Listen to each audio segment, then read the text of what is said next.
Hey everybody, Rob from Rob Brandt Woodturning got a hold of me and asked me if I'd be interested in doing a little kind of collaboration challenge with him. We decided to do some holiday trees.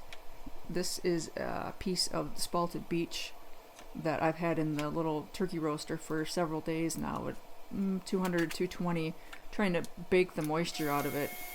It's still wet, but I really wanted to make a big tree out of it, so I figured if I encased it in resin, it would probably be fine. So I'm making a mold out of 3/4 inch melamine, which resin doesn't stick to mostly.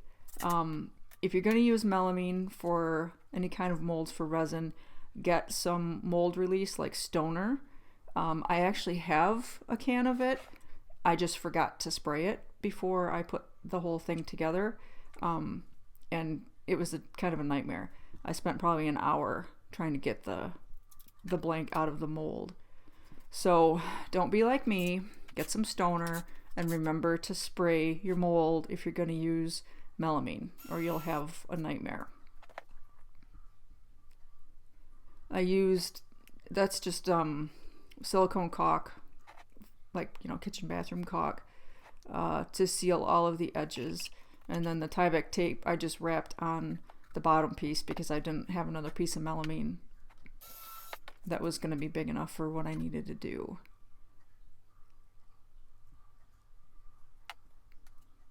So I let this sit overnight after I got it all together and caulked it.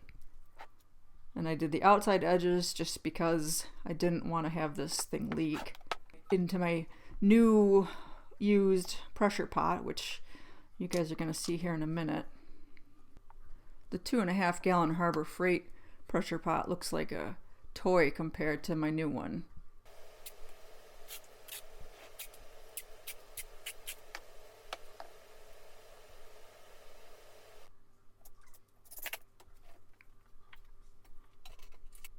Thing is a beast. 10 gallons. Got a little bit of a leak in the lid. I got to tighten the edges down a little bit more. That's what I had to do to get that apart. It was not fun. Don't do that.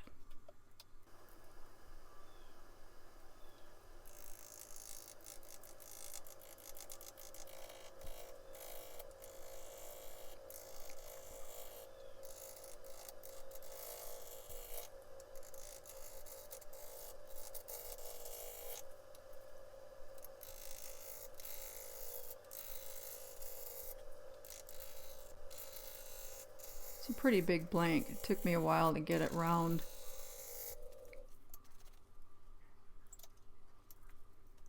I'm not really sure where all the resin went. There's a thin layer around most of the outside and on the bottom, but it's not even 1/8 of an inch thick, so I'm really not sure what happened to all of the resin that I poured in there. It must have sucked it up.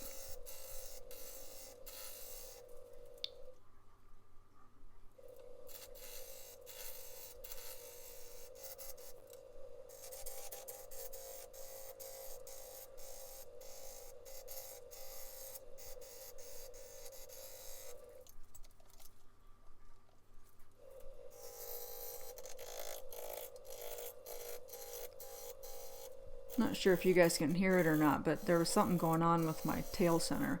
It's making an awful lot of racket, which sounds even weirder when it's sped up 600%.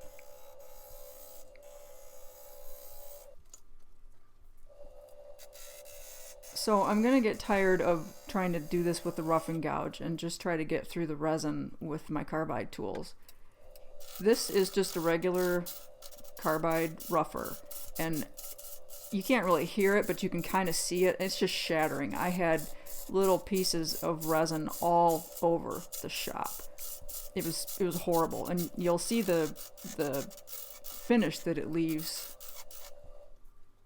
I mean, it's absolutely just shattered. And this is the negative rake carbide tool. This one happens to be an easy wood tool. The other one is a simple wood turning tool, but the difference is the negative rake versus the not. And I'm not pushing any less hard with this. You just see that I'm getting a lot more shavings of resin rather than shards of it. And you can see as I'm going along the edge back toward this end where all the shattering was, that it's cleaning it up really nicely. So for anybody who's having issues with resin shattering, you really do need to get a negative rake carbide cutter. It makes all the difference. And this is a perfect example because it's exactly the same everything. Same area of wood, same blank, same speed. There's nothing different. I have an old leather turner's apron that I actually bought when I was carving, and I cut the bottom of it off because it was so heavy, but I like the collar that it comes up around your neck and you can Velcro it. I ended up having to put my full face respirator on and that leather smock thing over the top of my welding jacket that I usually, that I wear when I'm turning, because the resin shards were getting down my clothes and in my hair and up underneath the face shield. It was really something. I still have resin pieces all over the shop that I have to find with the shop vac.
I ended up using my 40/40 bowl gouge for the bulk of this project.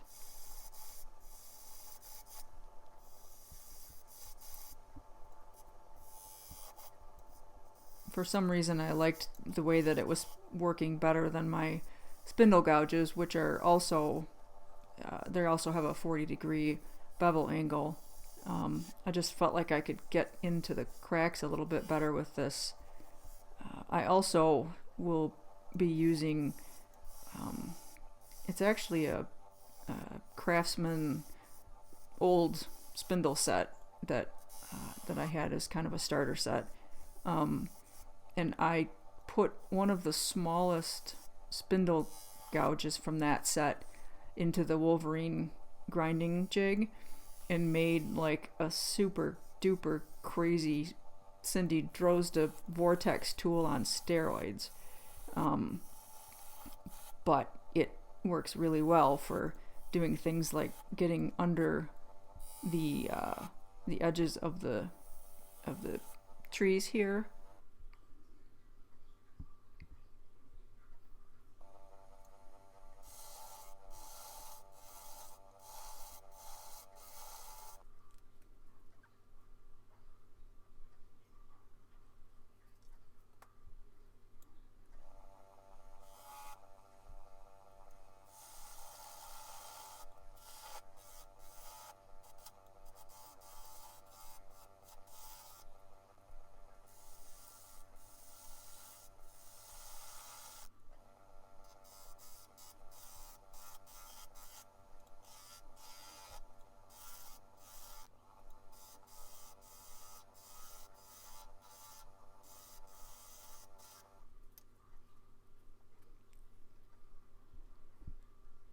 This one crack up here way at the top where I didn't get the resin quite full enough in the mold. I ended up putting some of the black Starbond CA glue in there just because it was kind of a weird, kind of a boomerang shaped crack, and I was just a little bit afraid that it might want to split off of there, so I used that black CA glue, which actually looks pretty good with this piece because there's so much dark lines from the spalting and everything. If you don't notice that it's shiny, you wouldn't know that I used anything at all on it.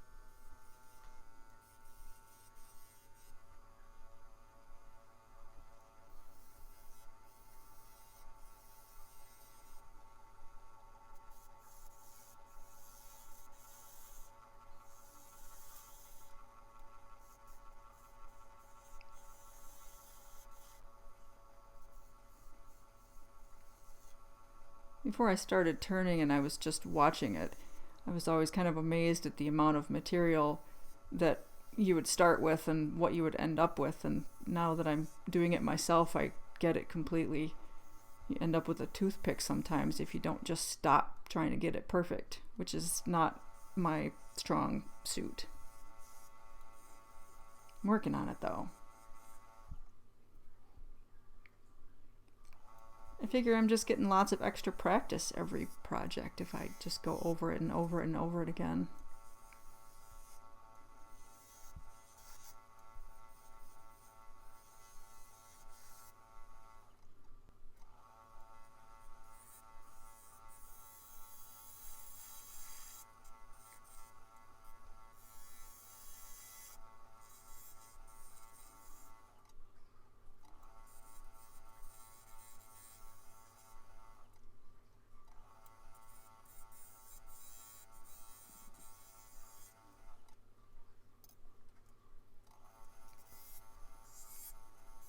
There's that little, I don't even know what it is. It's just a very, very sharp angled spindle gouge.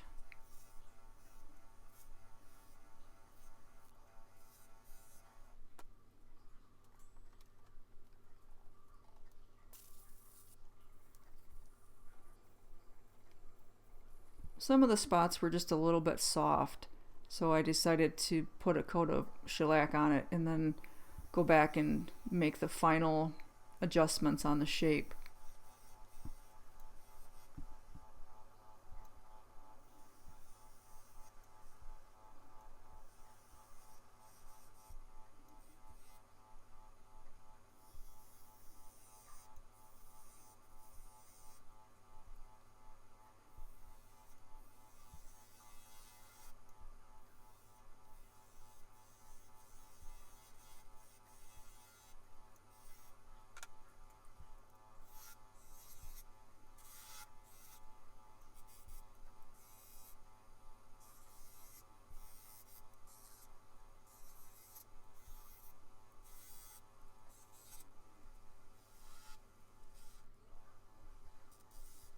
You can see how flat that thing is.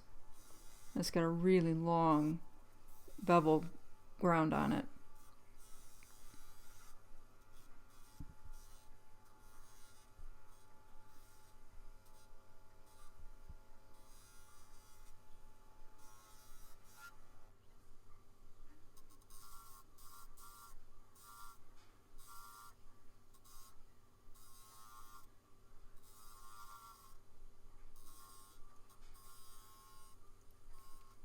I keep thinking I've got the overhead camera set where my head's not going to get in the way, and then my head keeps getting in the way.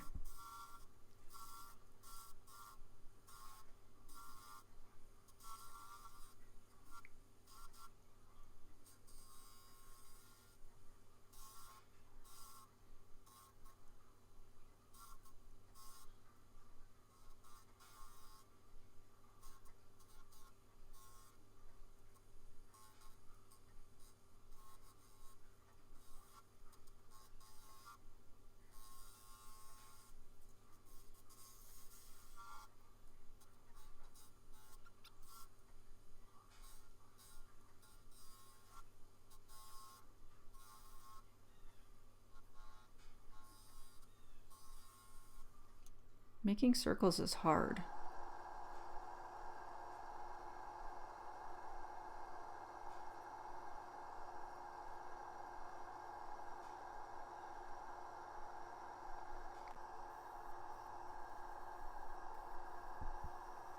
I did the coat of shellac before I sanded again, just to help kind of stiffen the fibers up. And for this whole project, I sanded with drywall sanding screen. My local Ace Hardware had a bunch of it on clearance at one point in time, and it works really well on the wood. I've got some of the lower grits that are actually the drywall sanding screen, and then I've got a little kit that's made more for turners that goes from like 180 up to I think 600. That's on a little roll.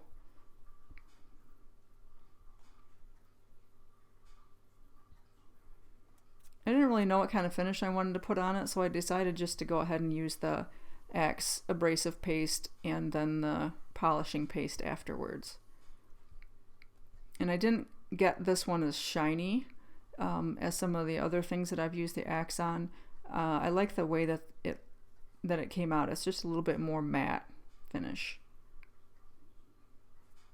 but it feels good.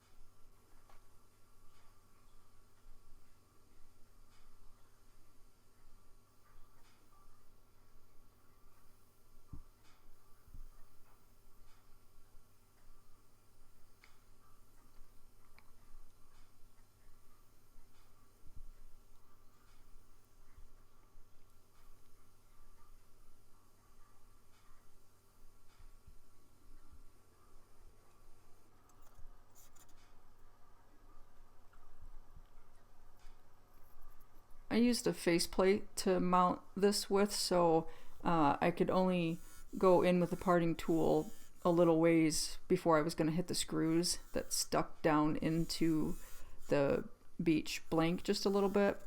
So I went as deep as I thought I could go without running into the screws, and then took it off the lathe and finished cutting it off there. And there she is. It's about 12 inches tall. Turned out pretty well. I really like it. I want to thank you guys for watching. Make sure you check out Rob's tree video. I'll have a link to that in the comments below. We'll see you again next time. Y'all be safe out there.